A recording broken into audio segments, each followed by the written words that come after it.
In today's video, the theme is the Pantone color of the year, Viva Magenta.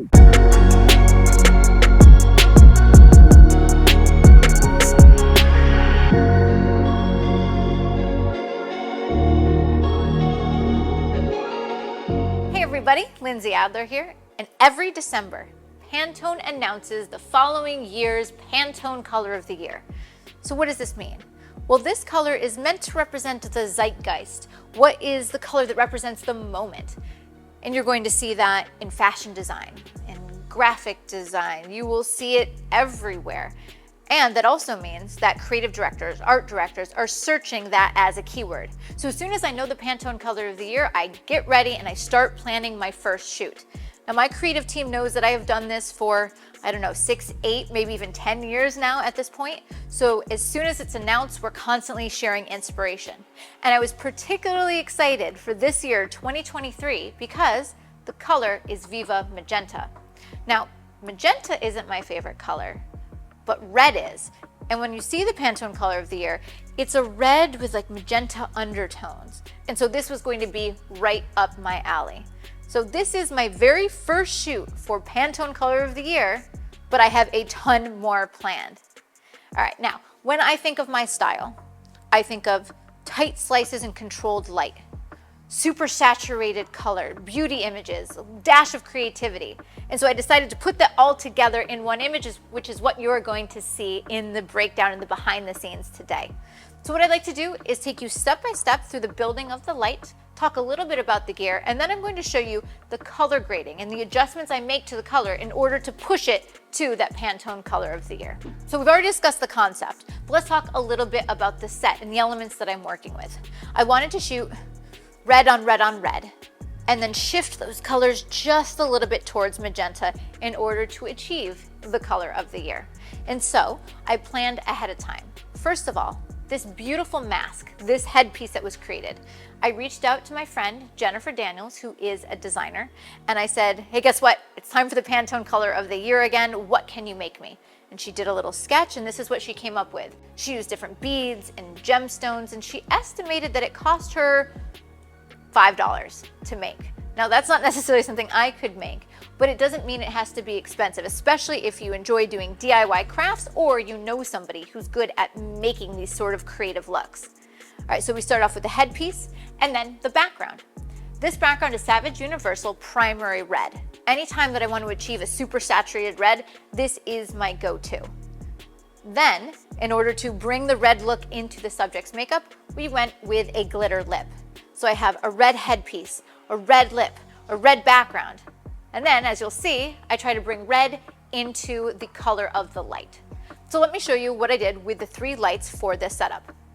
Our first light is a Profoto D2 with my favorite modifier, the Westcott Optical Spot. Here was my vision. I wanted to create a tight area of light on the face, dramatic, hard light, which is essential to my style. Then I wanted to perhaps fill in, put some red on the face, then have some glowing red in the background.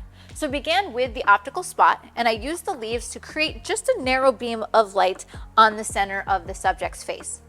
That is light number 1. Now remember, with the optical spot, you can create really tight slices of light with crisp edges, or you can defocus the lens if you want something a little more subtle, which is what I went for in this image.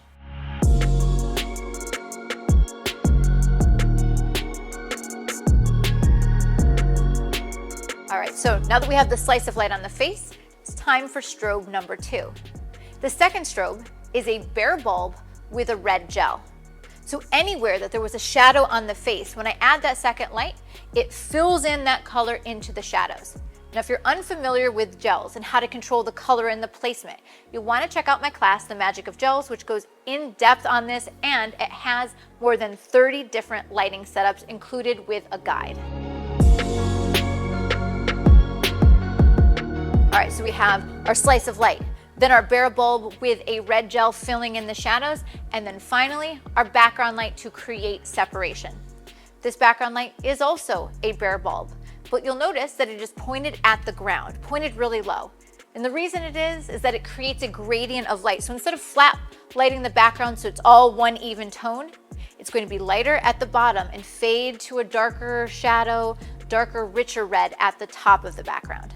This technique, when I point the light actually at the ground, I find creates more visual interest, creates the look of depth rather than just a flat two-dimensional background.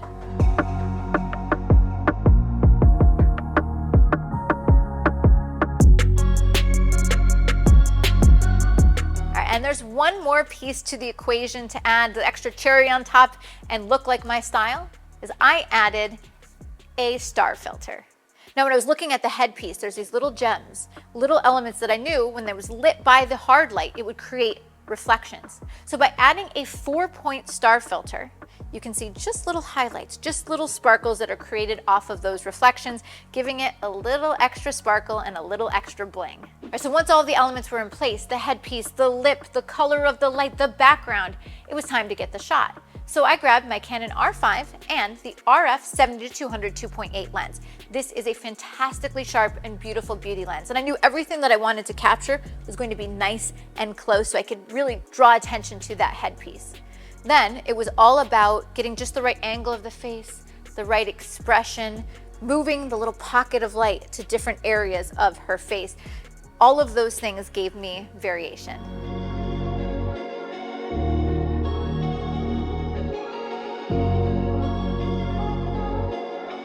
So now that we've got the shot, I want to pop over into Capture One, into post-processing, and show you how I take the reds from this image and I shift them just a little bit towards Viva Magenta. All right, so I've brought my image into Capture One, and you may notice that as I'm shooting, I am always shooting tethered.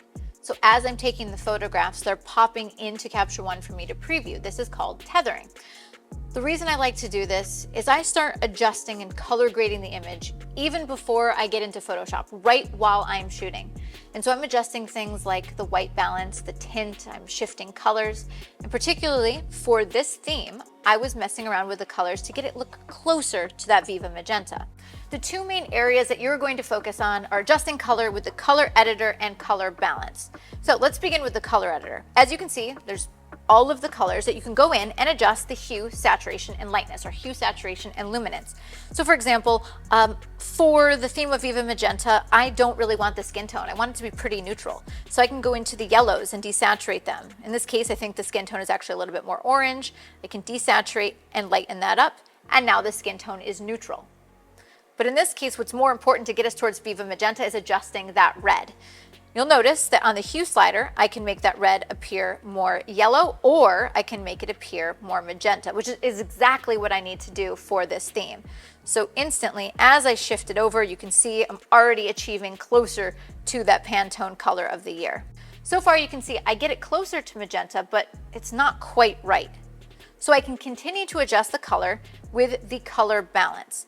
Now, this is where you'll see a color wheel, and again, it's in Lightroom or Adobe Camera Raw. And what I can do is I can grab this little circle and shift it so that I can adjust the exact color of the shadows, midtones, and highlights. So I'm going to begin by adjusting the color in the shadows. Let's see what gets us closer to that magenta. Maybe a little bit more blue. How about the midtones? A little bit more magenta red.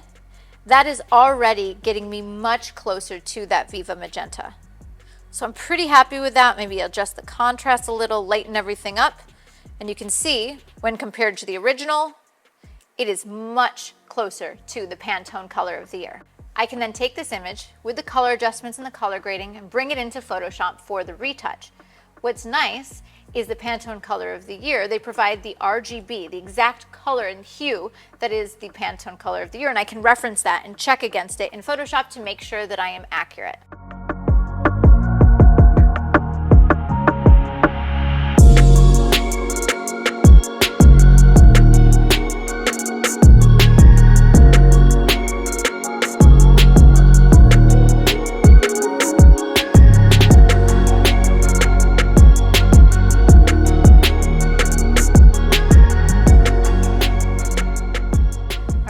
We got an image that looks very much like my style. It's got that beautiful color, the slices of light, the little bit of sparkle. It is very much signature Lindsay style, and I'm so excited that this year's Pantone color of the year is Viva Magenta. So if you would like to see the gear used in the making of these images, be sure to check out the links in the description below, and of course, visit Adorama.com. If you've enjoyed this video and you'd like to see more, I have so many videos like this and more coming your way. See you next time, guys.